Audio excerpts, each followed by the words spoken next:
go on this journey with a great team of people. So don't try and do it alone. When I'm asking MSP owners that, hey, what is the differentiator that you see, Halo versus others, Halo being a new player, relatively new, and they will use one word.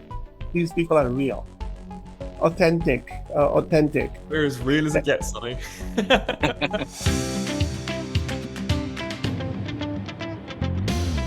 Hi, Paul. Hi, Tim. Welcome to the show. Hi, Sunny. Hey guys, how you doing? Great to be here. Yeah, so great to see you guys. I had so much fun at Orbit in London, and that was so amazing. My first time attending MSP conference in London, and I think the bar was set really, really high up there. At the McLaren Center, the McLaren Boulevard, and everything else that I've seen, I'm like, that was like once in a lifetime that you do that, and it was so amazing. So thank you so much for your hospitality and hosting a lot of MSPs from all over the world. It was definitely a great time. Putting on your first annual conference was definitely nerve-wracking, stressful. I don't want to do it again. I'm not sure how you do it, Sonny, with Build It Live, because I'm ready to throw in the towel. Yeah, we were talking about that earlier, so we're going to give you all the secrets, including a dedicated team to do that. And it's all about collaborations and how we can do, maybe ITBD and Halo can do this together. But Tim, tell me a little bit about yourself. Where are you joining from? I know you guys are joining from some really, really interesting places. And yeah, so give me a little bit of overview, your personal and professional. Yeah, sure. So, I mean, firstly, there's a reason we're wearing Christmas hats. This is the Christmas gift you never knew you needed.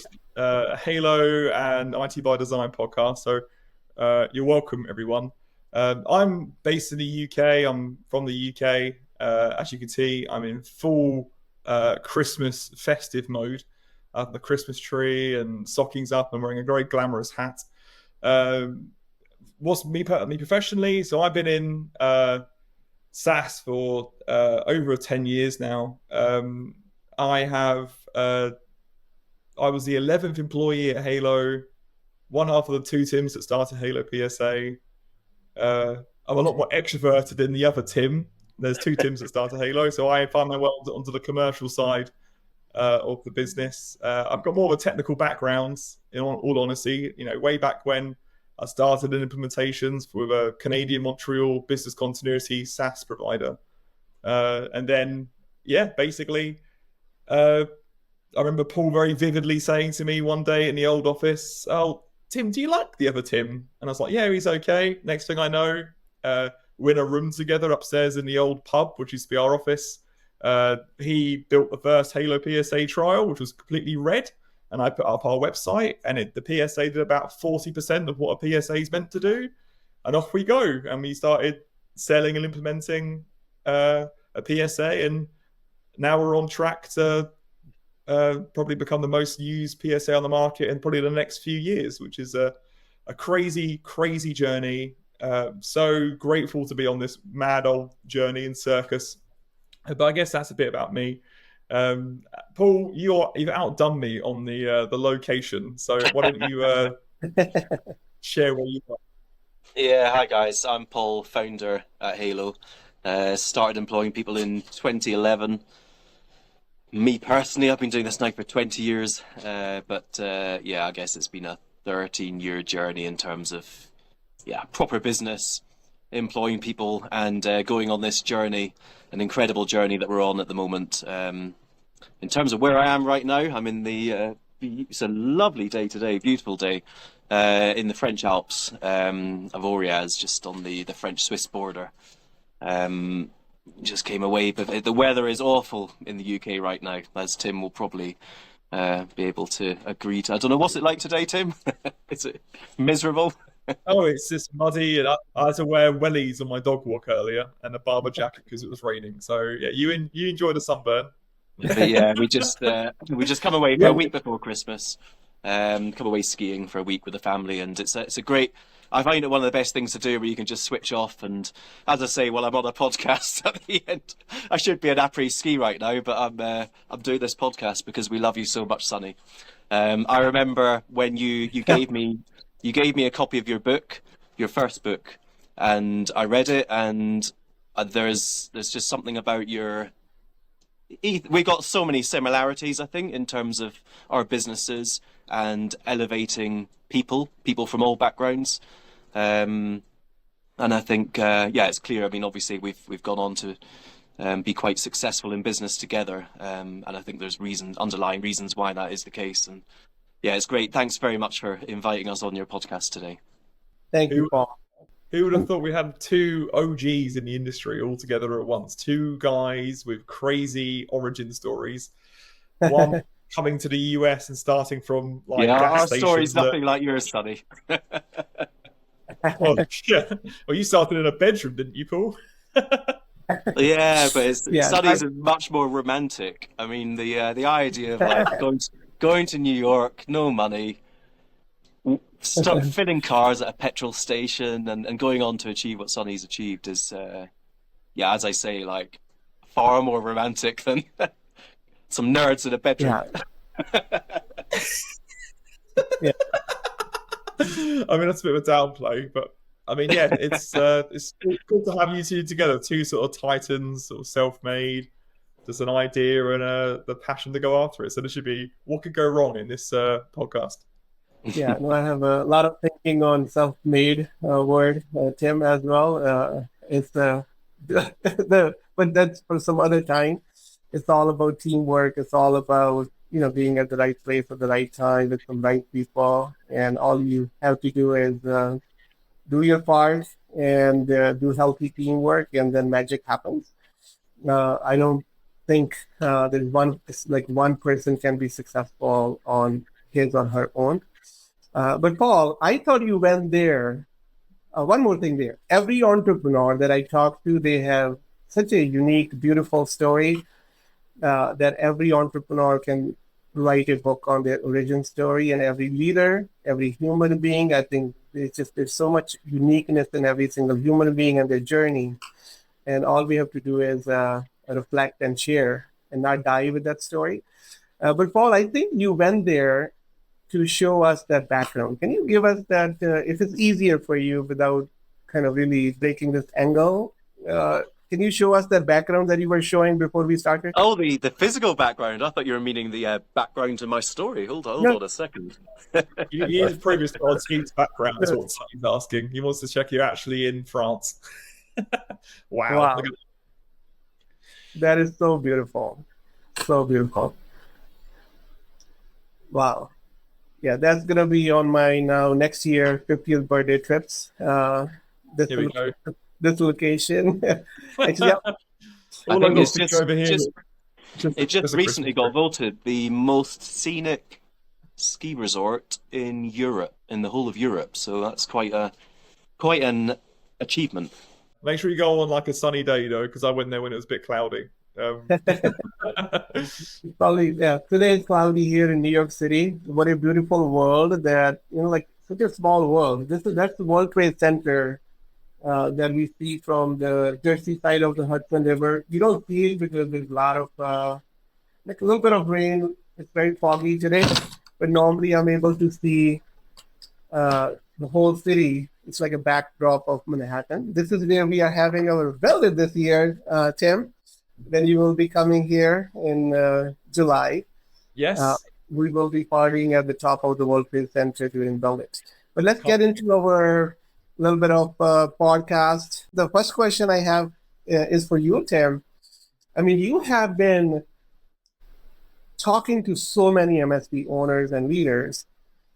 You are part of this ecosystem, and where I think the best way to learn for any business is from the customers, from the community that you serve. What is the biggest danger and opportunity you see in the MSP ecosystem from the MSP owners' dangers and opportunities perspective? Yeah, so that's a great question. And first, before I answer that, I just want to say that Halo only has one allocation of our F1 show car each year, and next year, we'll be bringing it to build it live. So we're going full-time sponsor again, and I can't wait to just bring the joy. They're going to dust off the race suits, put them through the wash, and I'll see you there in New Jersey. And Paul, yes, you're invited if you want to come. Should be a blast. To answer your question, what's the biggest dangers and opportunities that I see in the MSP community? So I speak to probably just north of a couple hundred MSPs a year. I feel like I'm very much at the epicenter of when people speak to me, it's not because they think I've got a lovely personality. They want to speak to me to try and fix business issues that they have. And the stuff I'm seeing emerge the most in terms of dangers, I'd probably say, is just especially here in Europe, there's very much a stagnating economy, and we're seeing that cause MSP customers to approach cost-cutting measures. And I really see a big old catch-22 when I speak to MSPs, where if MSPs do a really great job and nothing goes wrong for the client, there's no real interaction that happens with the client, and the client's wondering what you're doing for them. So a danger is the economy, threats of cost-cutting, and then causing the MSP who doesn't demonstrate value or make value visible to clients at risk. I'd also say a big opportunity right now that I'm working furiously on and also speaking to others about, which is an advantage that we're pressing right now, would probably be around the real strengths of AI. So me and the team, we spend a lot of time with AI, as every other company does, trying to figure out the actual value and not just using it as a marketing. What I'm seeing is, I spoke about this a lot over the last year, and I'll continue to do so next year. It's the idea of leveraging old tickets and old historic data that you've collected amongst your tools.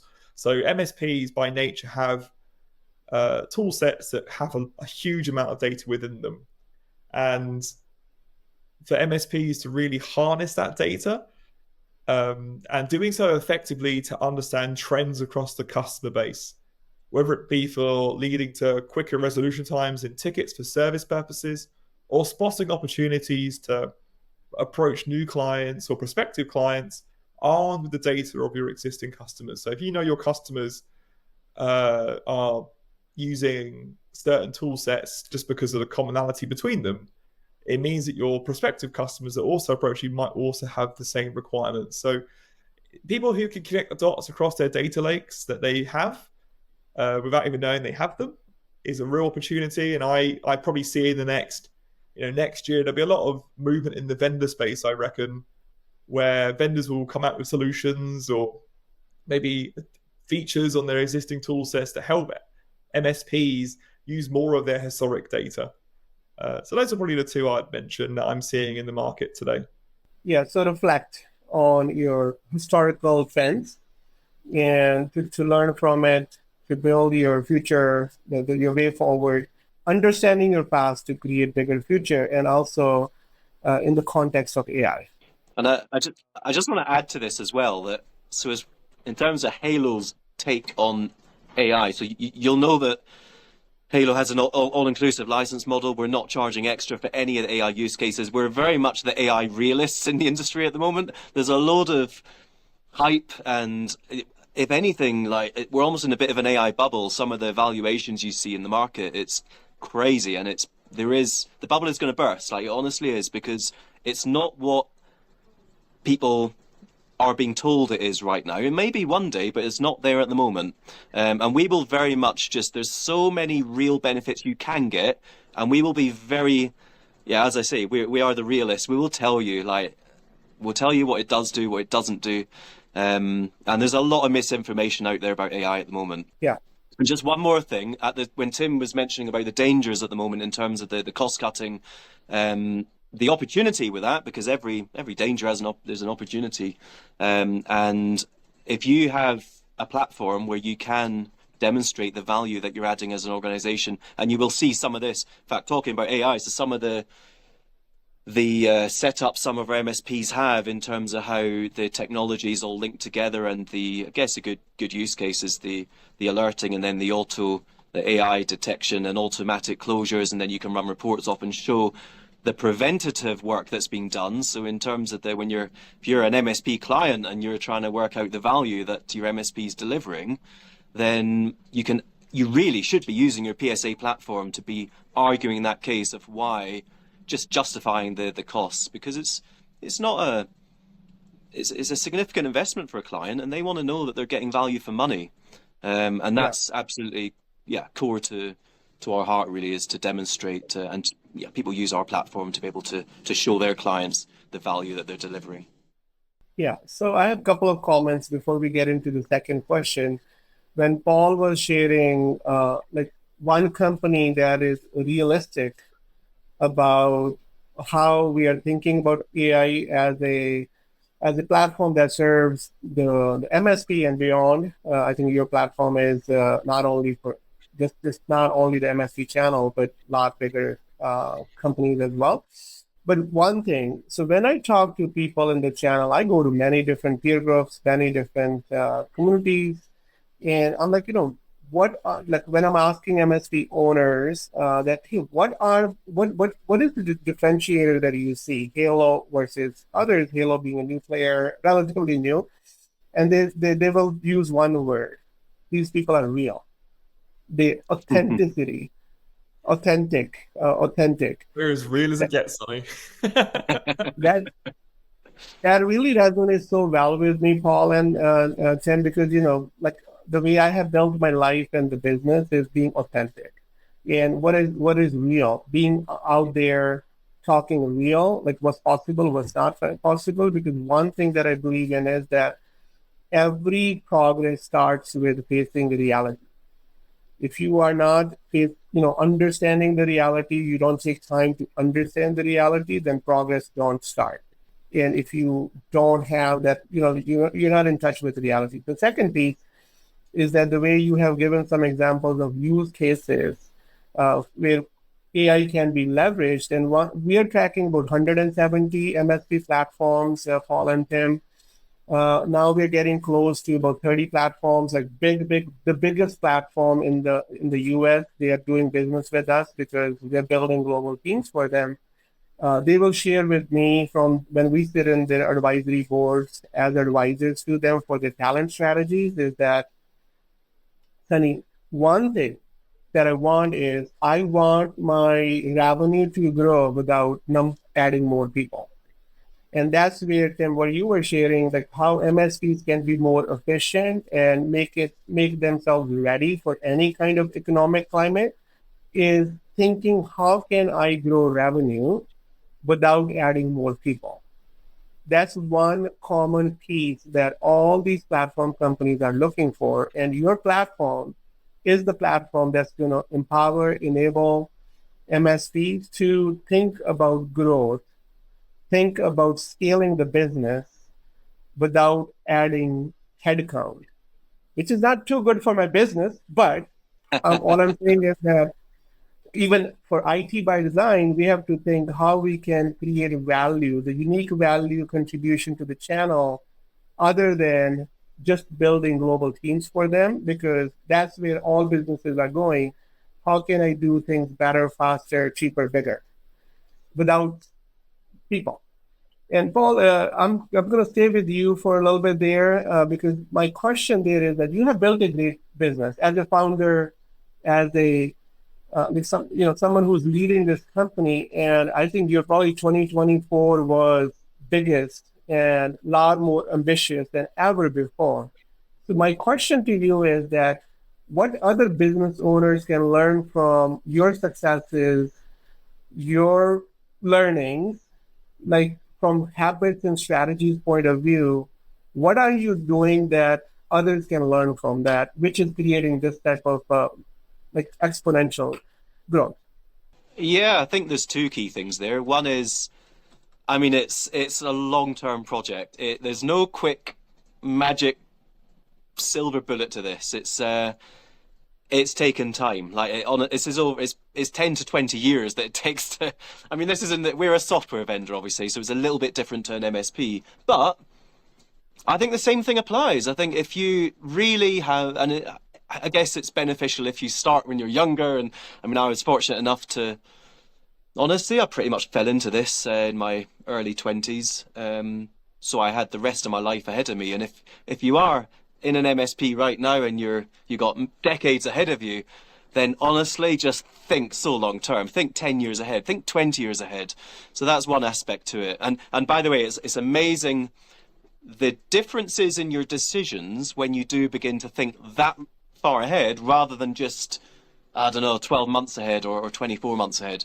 So that's one thing, is like through every key decision in our business, it's a different decision we make because we think long term. The second thing is try and do it, like, go on this journey with a great team of people. So don't try and do it alone, and don't even. And I get so sad when I see great businesses and great founders selling out really, or liquidating really early on because they think they don't know what's needed to like properly grow and scale a business. So they think, or that they think they need loads of funds, like, and both honestly are myths. Like, you don't need loads of money. You just need to, and again, this is if you've got all the time in the world. You don't need money, because money, actually, if you think about it, so you raise hundreds of million investment. What do you do with it? You either use the money to feed marketing, which is basically telling the world that your product or service is not as good as it could be if you just waited a bit longer. So you're probably doing it too early, and 90% of software businesses fail because they market too early. The other thing that you do with the money is you'd use it to grow a team of people. And often you'll see companies go from maybe 50 or 100 staff to 10x within 3 years. And it's like, how that happens, and it's completely impossible to retain culture. Your culture becomes the net sum of all the people you've just hired. And ideally, somebody who, if they're successful, it will make a huge difference to their life. There'll be so much gratitude. There'll be so, just in terms of transferring that gratitude to other people and the infectiousness of positivity and the journey that we're on, where people from any background can start and they can learn, often learning through mistakes. But when someone comes through the door on a Monday morning, the first day of their career at Halo, and they see people all around them who have gone on to like be world class in so many different areas, whether it's selling, whether it's developing, whether it's marketing, business development, and so you're a new graduate, and you then understand like the backgrounds of these people, and you see that, well, they're from like below average comprehensive schools. They've not got MBAs. They're not got experience. They've just basically got a desire. They've got a growth mindset, so they understand that they don't know everything they're going to need to know to be able to do what they ultimately will end up doing, but they learn so quickly. And in terms of, this idea that again, it goes back to thinking there's a whole load of stuff that, almost a barrier or a curtain that you'll never see behind, that we almost just, at Halo, like, we just break down those barriers and we let people see behind the curtain. It's quite an incredible, magical thing that we've got going on. It sounds a bit like a cult, really, but it's...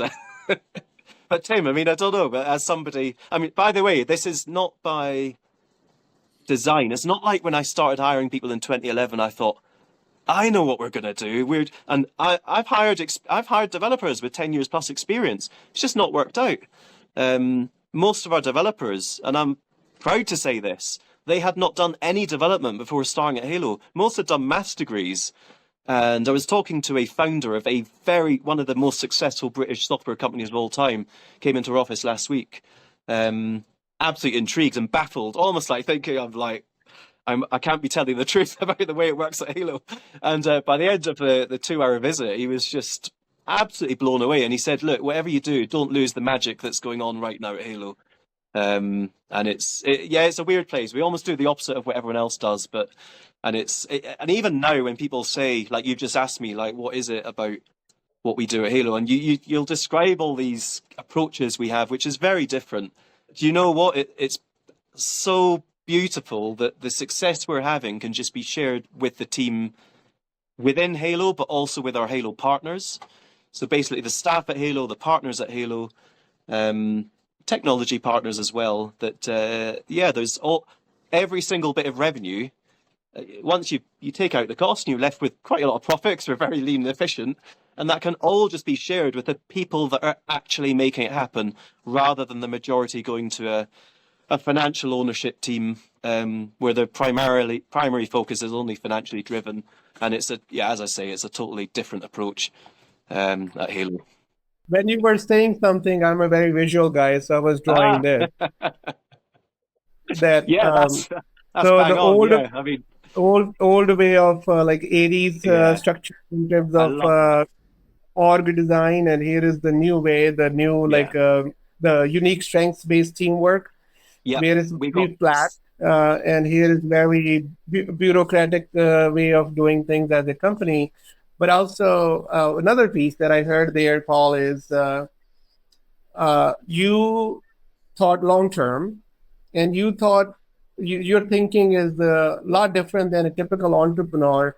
You thought capabilities building for vision being a byproduct means you knew bigger picture in 2011, right? 2011, when you didn't know exactly what that vision, like not like sometimes people think, okay, I'm going to think of vision, and this is where this is exactly what I'm getting. But then that's like wishful thinking unless you have capability to get there. So Mhm. entrepreneurs that are very long-term thinkers, they're impact thinkers. The most impactful decision that they make, which is different, is I know where I'm going, bigger picture. I know the direction, but I'm gonna build my capabilities for long term. Yeah, that's. Do you know what? It's funny you say that. Well, a couple of things there. I love that diagram. That's spot on. It's like hierarchical pyramid. It's the opposite of that. We got all these satellite teams everywhere. Complete trust, like completely relinquished control. That's the other thing. They've all got complete autonomy. All these little satellite teams, like what you did in your diagram. But do you know what? In the first, I'd say 5 years, and you talk about vision. Like honestly, there probably wasn't that much vision. It was just we're just going about our thing. I'm just hiring people. I hired one in 2011, one in 2012, two in 2013, another few in 2014, and it began to pick up. But do you know what? We were just doing our thing, and we'd get inquiries. Feedback was really important. You'd keep this idea of progression, and we didn't even have like it was beyond our wildest dreams that we'd be even where we are now. So you could think, even if we carry on doing what we're doing, we'd be successful. But it's not just that. It's we're going to carry on doing what we're doing. And by the way, we've got this arsenal that we've developed that we're about to completely unleash to the world. And not just that, but the opportunity. So market conditions, they change all the time. And what's now happening in 2024 is more than ever, I'd say, and particularly with this AI bubble that's come along, is the costs that our competitors are charging for us. Like we're basically saving our competitors like 70% TCO in some cases. Again, just comes back to just thinking long term and not just exploiting. Our competitors go into a room and they think, how can we extract more revenue out of our clients? We go into a room and we're literally doing the opposite. So in May, we came out with an announcement to credit back the next year renewal for unused logins. No one does that kind of thing. We're like, there's so many initiatives like that where we're just trying to give more and more value. And it's actually quite simple. All we're actually trying to do is every single customer we have that is our marketing engine. Like we don't do any outbound selling. We did zero marketing up until we did some brand plays. Like obviously there's a Formula One partnership 2023.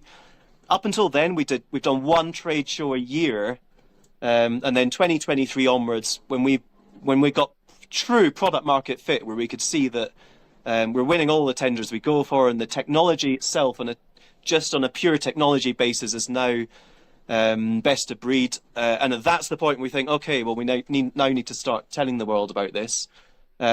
But yeah, anyway, when you couple all these things together, it's just a monumental opportunity that's ahead of us. But we can't do this on our own. We need to scale with partners, and we're working with some great MSPs as well in terms of helping us on it. We now have this solid vision where there's almost no way that we cannot see us like dominating the market. If you look 10 years ahead, with the way we're doing it and the size of this pot as well, like it's ridiculous, like how much revenue there is there to share with everyone that's a part of this journey. So amazing. So what I heard you say, and again, I just created this visual from your conversation. So I see Halo. In this circle, I see Paul, and I see unique. Unique being the unique for everything that I wrote here is a unique vision, which is long term. It's really not taking any shortcuts in a way that, okay, so just short term win, long term vision, then unique capabilities that you have built starting 2011, Yeah. and then creativity, unique way of creativity, creative work when you're thinking platform capabilities. And the culture that I personally experienced when I visited Halo is like the culture is so unique. It's so positive. It's very collaborative with teamwork. So this is the secret sauce what I heard, and I have experienced personally when I was visiting Halo and overall working. Now we are Halo partner, so we switched to Halo this year. Thank you so much for your Fastest onboarding you've ever partnership. seen, Sonny. And then I drew an arrow here. So from the unique vision, capabilities, creativity, culture, and collaborative way teamwork, then I'm like, that gives you a unique platform, which creates unique value for the world. When you have this piece, there is no economic condition that you cannot win in because you're always creating unique value using your unique platform, your unique capability, which is creating the value in such a way that value is required more during recession to any other like a not very positive economic climate. You need more value creation. That's what the customer is looking for. There is Yeah. no recession for any platform, any company where you are very driven. You're driven by unique value creation for the world because world needs more value creation. They need more things better, faster, cheaper, bigger during tough times. And the way you are doing it is fun for the customer, of course, but it's fun for your team. The way like we were kind of doing that pub visits and everyone, your team members, they're taking us around. It's like you could feel the love and you could feel that how they think about the company and how connected they are with the customer, learning from them. And everyone that was there, they they shared one word, that the hospitality that they felt during the event and afterwards, like the after parties that you are not aware of, all that Tim and everyone else there, they were taking us around. It's like it comes from the culture, the culture that I was Yeah. talking about, culture that everyone feels connected and the teamwork is very collaborative, right? So I think when you have that going on in any company, then the long-term vision is a byproduct. Yeah. Yeah, Couldn't agree more. I agree. I think what you're getting summed up basically is Paul, and by extension Halo, has a very pragmatic approach to decisions, focusing on value and just ignoring any norms and just and then focusing on the ultimate, then executing it, I guess. So One last question for you both. I know, what I described here at the center of this is a winning team.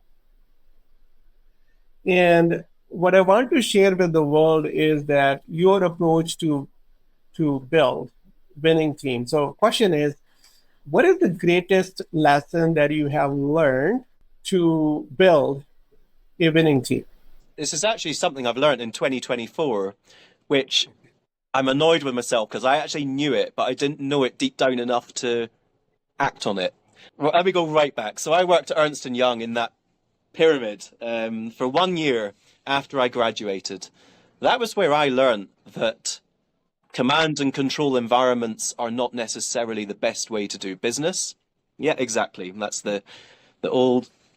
And that was when I read a book called Maverick by Ricardo Semler, who is very much a distant mentor of mine, I would say, in terms of, again, I don't just go away, read the book and think, I know what I'm going to do, I'm going to set up a business. It's just like his business. But He ended up creating one of Latin America's fastest growing businesses.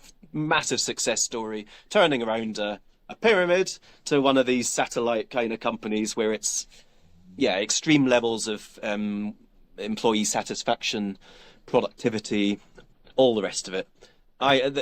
This seed was planted back then. And then when I started growing the business, I just knew it made sense to have, because the thing is as well, when you're involved right from the beginning, going through this entire journey, which is a really unusual scenario, most people are involved either in the startup phase or maybe later on. But for me, I've been through the whole journey. So when I hired my first person, they'd shadow every single thing I did. And you could see like how quickly they went from zero to being a fully fledged, you could throw them in any situation and they'd be hugely valuable. So in terms of learning from real experienced people, very important. And that has always, I've just thought, and we've gone through phases as well in the business where maybe the new people we'd hire, they'd start learning off the people who were hired 6 months before them or a year before them. But I've always known that it's the best way to run a business and to build a business and to scale is to have your newest people surrounded by the most knowledgeable, most experienced people. And maybe for the first couple of years, and then they can go off and do their thing. And then after so long that we experience enough, and they'll do the same thing. But yeah, the worst thing I think you can do as a business is have people who haven't been there very long and are not experienced, teaching the new people who are just coming through. So in the first few months of any new person starting at Halo, and literally I spend about half a day in the first week of any new person who's come through on a dedicated session all about where we've come from, what our values are, where we're going to, and that's hugely important. And all the leadership at Halo do the same thing very early on in the journey of anyone who starts at Halo. But in addition to that, we literally sit there in the office. So we have a pretty much 100% in-office working policy, which again is very important just to build that magic that we talk about. And I think just having all the experienced people, including myself, Tim Bowers, Morgan, you probably have met Morgan. We're all just sat in amongst all the new graduates. I was at a trade show last week in Amsterdam with someone who's only been at Halo for 3 months. And what an opportunity to, and I was going by myself. I just said, well, this is a waste of mentoring time. Who's available? Who could I bring along to that? So I had about, I don't know, let's say 8 hours traveling maybe by the time he's trains, planes, taxis, and then dinners and stuff, and it so many hours and hours. And honestly, that person now is so much in such a good position, having had all this extra mentoring time. And the thing we learned, so going back to winning teams, what's it take to create winning teams? And I've also experienced the opposite. We went to site visit in South Africa. When was it? About 6 months ago or a year ago. And it was the opposite. They literally had a separate building they called it the executive building, one side, and then another building for all the new hires. It was well, how, 5 years in, they'd still know next to nothing. And it's well, are you really surprised? They've got no exposure whatsoever to any valuable conversations that are going on in that business.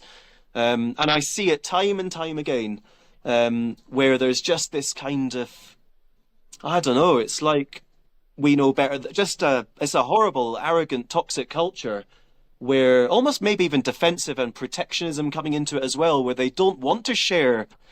They might feel threatened by new inexperienced people coming through, and Halo's the opposite. The way people get rewarded in Halo, our top achievers are the ones that are demonstrating, and almost if you're producing people underneath you who are doing more remarkable things than what you are, then that's the biggest sign of success for anyone at Halo. So in terms of building winning teams, then absolutely get your most experienced, best people with your least experience. More important than anything.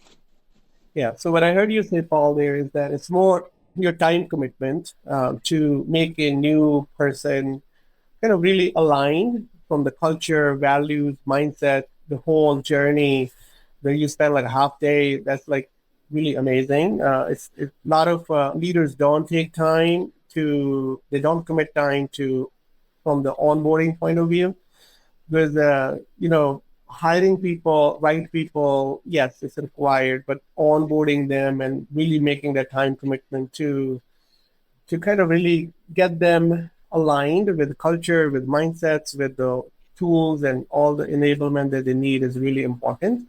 And then surrounding them with experienced people, that's really important. And Tim, what is your greatest lesson when it comes to building a winning team? When it comes to building a winning team, I think going back to where you found kernels of success when you were in their shoes, I find really valuable, and using that as a telescope to then understand where they are and providing the things you wish you had at that time to help them progress, I guess.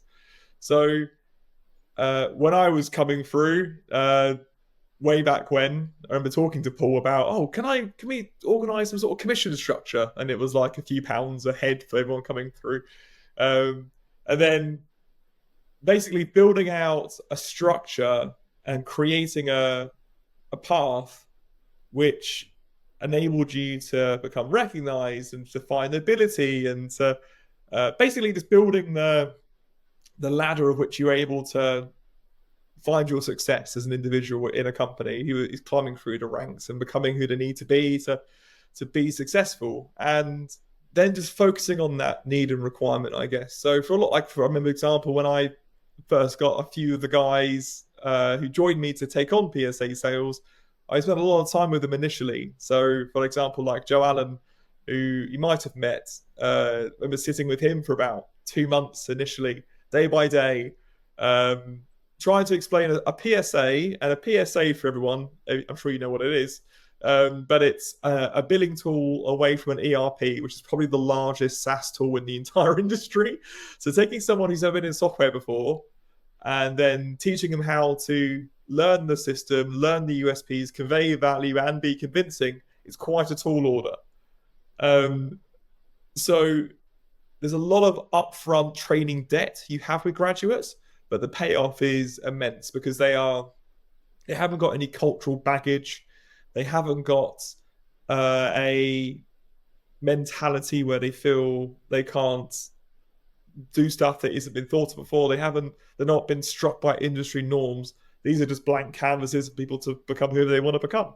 So to answer your question, some of the best lessons I've learned is just setting people up for success and giving them the tools they need, and then letting them go and figure it out, basically. So with a typical sales setup, you give them the resources, you give them access to the right people, and you set it up so if they're not doing anything and not progressing, they're not earning, not enjoying it. But as soon as they commit themselves to wanting to become more, the rewards just keep growing and growing and growing. And we've had success this year where we've had some negative members of the team who went through periods and not enjoying it or whatever, and then a few simple changes to how their role is set up has increased their productivity by 2.5x. So, and they're now, I think, as of this morning, officially the #1 salesperson at Halo PSA this year, which I think is a really satisfying result from a situation probably 6 months ago, which was on the verge of sort of just like parting ways, etc. So, thinking back to where you came from when you started, and then providing the right mechanisms to create success is something that I really gravitate towards to enable winning teams. Yeah, that is so awesome. So when you do that, knowing where you come from and what got you here, that normally gives you a big, you cannot create a bigger future without creating kind of overall your past clarity, really reflecting on your wins and your learnings. But that's like part of life. That's life. That's like in any human being, any organization that wants to grow, they have to grow through growing pains. I worked out for an hour. I feel the pain here. Like this morning, I spent an hour in the gym. there is no no growth without going through pain.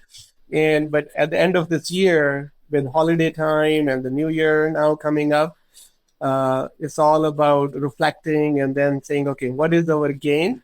So that we can stay more on the gain, not the gap side, more on the positive side, more on the blessing side, not on the bothers side.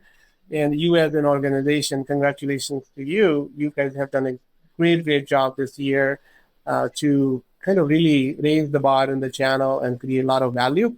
Now, this podcast, I know we ran out of time, but just briefly, if I'm a Halo partner or someone who's interested in Halo discovery, what do I need to know from Paul and Tim for 2025 that gives me more confidence in this platform, that this platform focus will be this?